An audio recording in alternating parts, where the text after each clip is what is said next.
In this video, I'm going to go over my top 10 time management strategies so that you can work less, accomplish more, and have less stress. Hi, I'm Lisa, and I help busy business owners reduce their workload by at least 10 hours every week, just by increasing their time management and productivity skills. All right, we're about to get into the top 10 time management tips. Actually, I'm going to share 11 with you because they're based on the top 11 time thieves that I have found my clients faced over the years that I've been in business. We're going to go through them one by one. They're in no particular order. You're going to find the ones that seem to hit you closest to home, so that's the area that you want to start working in first. So we're going to start with our first time thief. Our top time thief centers around goals. And my strategy here for you is you want to have a system to easily review your progress on your goals. It's one thing to create goals at the beginning of the year, the beginning of the quarter, and stick them in a binder or even on a wall. It's another to make sure that you have a system that accurately reflects progress towards goal on a very consistent basis. Time management tip number 2 comes from the time thief area of calendars and scheduling. My strategy here for you is to match your time of day with the activities that best fit there. There are times of days where you are more focused and you have better attention and better energy than other times of day. So make sure that those tasks that take your intense focus are actually scheduled for that time of day instead of just randomly going through email. Prioritizing can be a really tough area for business owners because everything's happening all the time. So time thief number 3 centers around how can you be better at prioritizing? And the strategy here is firefighting mode. Get out of firefighting mode. And the easiest way to do that is to identify what's a fire and what isn't, and then build strategies around those things that aren't actually fires, but that you've been treating like they are. Time thief number 4 is around task tracking. And most of my clients don't recognize when we first start working together that when you're dropping the ball, it's actually one of 2 reasons. One is capture, meaning are you getting everything together somewhere? All the emails, all the text messages, all the communication, all the people running to you in the hallway saying, hey, can you do this? You want to capture those. The second thing then is implementation. Are you actually taking those things you captured, and do you have a system to move those forward to completion? So you want to identify, do you have a strong capture system, and do you have a strong implementation system? And if not, that's the area you want to fix.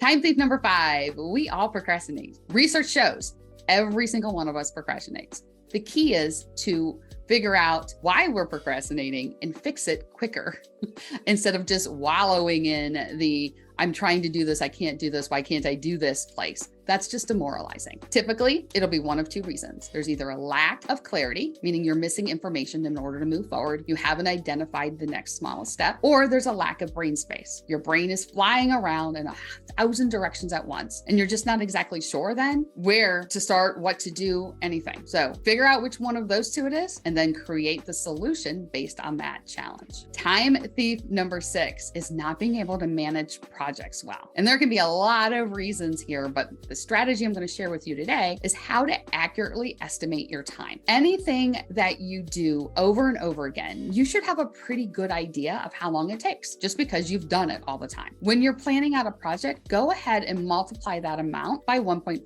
So if you know it typically takes you 20 minutes, go ahead and give yourself 30. Give yourself a little buffer just because if something can go wrong, it probably is when you're tight on time. So go ahead and give yourself a little bit. If you're in the land of you don't know what you don't know, meaning you're trying a task for the first time, you have no idea how long it's going to take, go ahead and then multiply by 3. Because at this point, once you're in it, you're probably going to find something you didn't anticipate. And now you've given yourself enough time for that. And then my secret, and this may not apply to all of you, but it definitely applies to me. If it's anything tech related, I just go ahead and multiply by 10, because not only am I in an area of I don't know what I don't know, but more than likely it's going to require some very deep work to be able to figure out how to get myself out of it. Time thief area number 7 is delegating. Just because you're the business owner doesn't mean you need to own all the tasks. And it can be hard to figure out, okay, what are the tasks I should own and what are the ones that I should delegate out? The answer is zone of genius. When you recognize those tasks that you are uniquely good at, that you love to do, and that move the business forward, that's your zone of genius. Those are your tasks. Everything else, start to delegate. Time thief number 8, boundaries. All right, who hasn't relaxed their boundaries at some point in time and then regretted it later? I always think of it as my bar of dissatisfaction or resentment bar. Like if I all of a sudden have said yes to something and then later I'm resenting it, then I know I've relaxed the boundary. So here's your strategy around that. Remember that every yes is a no and every no is a yes, which means that when you say yes to something, you are automatically then saying no to something else. And when you say no to something, you're automatically then saying yes to something else, because either way, you're taking up or allowing more space in your life and in your calendar. Time thief number 9 is allowing distractions to overrun your life. And come on, it can be easy to do because we are living in a very distraction-rich society. So what can you do? Have a plan for how to overcome internal and external distractions. Here's my favorite for internal distractions. I am easily distracted by thoughts in my own head. And so what I use is a parking lot. It's a little sheet of paper that as something pops into my head, I just jot it down instead of opening up another browser and then opening up another browser and having 100 browsers up at the top. Instead, put it on a piece of paper so I can stay easily focused at the task at hand.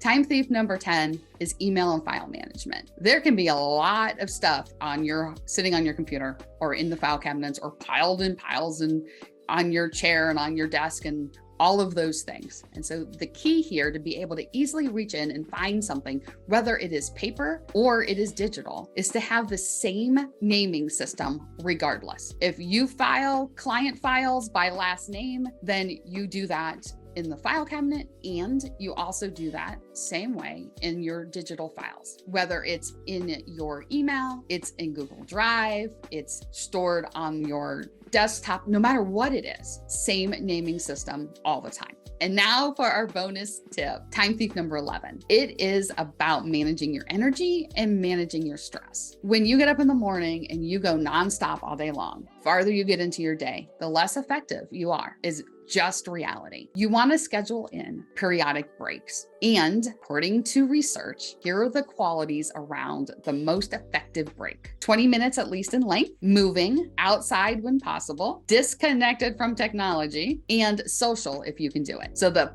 ideal perfect break would be a 20-minute walk outside, talking with a friend, and not looking at anything, no devices at all. The top 11 time management strategies that I shared with you will absolutely positively help you figure out how to be more effective and more efficient and reduce your work week by at least 10 hours each week. And you need to figure out which are the ones that work best for you. Not every strategy I gave is going to work perfectly for you, but there are definitely some in there that will. Find those, pick one, and move it forward into action. Thanks so much for watching. If you enjoyed today's video, then please subscribe so you never miss another video as they come out. And as soon as I stop talking, more videos are going to pop up on your screen. So go ahead and pick one of those and watch another one.